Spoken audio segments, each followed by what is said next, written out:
Josué, chapitre 13. Partage du pays. Ordre de partager le pays. Josué était vieux, d'un âge avancé. L'Éternel lui dit alors : « Tu es devenu vieux, tu es d'un âge avancé, et le pays qui reste à occuper est très grand.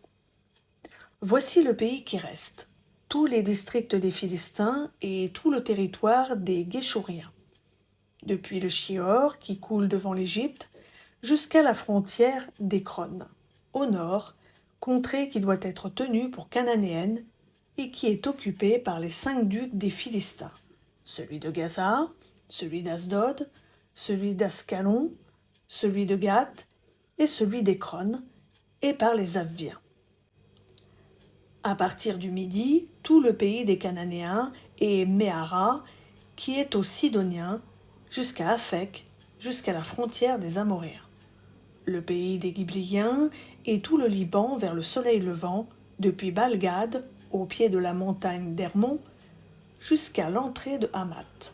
Tous les habitants de la montagne, depuis le Liban, jusqu'à Misrephoth-Maïm, tous les Sidoniens. Je les déposséderai devant les Israélites. Pourtant, donne tout cela en héritage par le sort à Israël, comme je te l'ai ordonné. Et divise maintenant ce pays-ci pour le donner en héritage aux 9 tribus et à la demi-tribu de Manassé.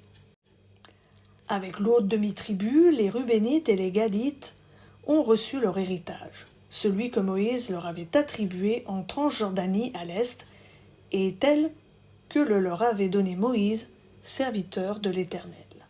Depuis Aroër, sur les bords du torrent de l'Arnon, et depuis la ville qui est au milieu de la vallée, tout le plateau de Médeba, jusqu'à Dibon.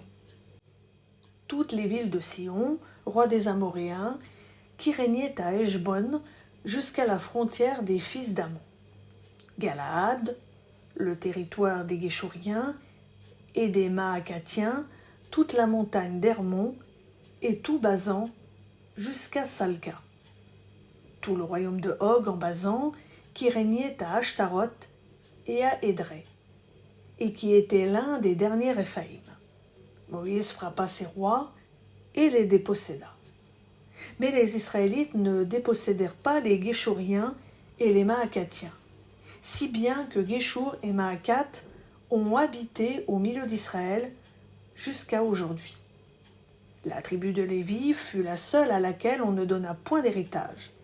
Les sacrifices consumés par le feu devant l'Éternel, le Dieu d'Israël, tel fut son héritage, comme il le lui avait dit.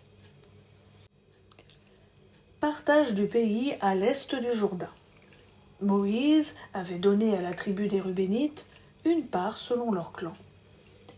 Ils eurent pour territoire à partir d'Aroër, sur les bords du torrent de l'Arnon, et de la ville qui est au milieu de la vallée, tout le plateau près de Médeba. Heshbon et toutes ses villes sur le plateau. Dibon, Bamoth-Baal, Beth-Baal, Méon. Yatsa, Kedemoth, Mephaat, Kiriataïm, Simma, Seret, Achar, sur la montagne de la vallée. Beth-Péor, les pentes du Pisga, Beth Ayeshimoth, toutes les villes du plateau et tout le royaume de Sion, roi des Amoréens, qui régnait à Heshbon.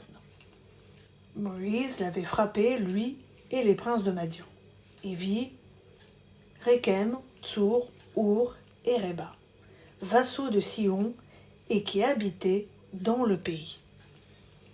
Parmi ceux que les Israélites tuèrent par l'épée, il y avait aussi le devin Balaam, fils de Béor. La frontière des Rubénites était le Jourdain et sa rive. Voilà l'héritage des Rubénites, selon leurs clans, les villes et leurs villages. Moïse avait donné à la tribu de Gad, aux Gadites, une part selon leurs clans. Ils eurent pour territoire Yehézer, toutes les villes de Galaad, la moitié du pays des Ammonites jusqu'à Aroër vis-à-vis de Rabat, depuis Heshbon jusqu'à Ramath-Mitzpé, et Bétonim, depuis Manaïm jusqu'à la frontière de Débir, et dans la vallée Beth-Aram, Beth-Nimra, Sukkot et Tsafon, reste du royaume de Sion, roi de Heshbon, avec le Jourdain et ses environs, jusqu'à l'extrémité de la mer de Kinéret, de l'autre côté du Jourdain, à l'Orient. Voilà l'héritage des Gadites selon leurs clans, les villes et leurs villages. Moïse avait donné à la demi-tribu de Manassé, à la demi-tribu des fils de Manassé, une part selon leur clan. Ils eurent pour territoire à partir de Manaïm tout Basan, tout le royaume de Og, roi de Basan, et tous les bourgs de Yaïr en Basan, 60 villes. La moitié de Galaad, Ashtaroth et Édré, villes du royaume de Og en Basan, échurent aux fils de Makir, fils de Manassé, à la moitié des fils de Makir, selon leur clan. C'est là l'héritage que donna Moïse dans les plaines de Moab, de l'autre côté du Jourdain, vis-à-vis de Jéricho à l'est. Moïse ne donna pas d'héritage à la tribu de Lévi. L'Éternel, le Dieu d'Israël, tel fut son héritage, comme il le lui avait dit.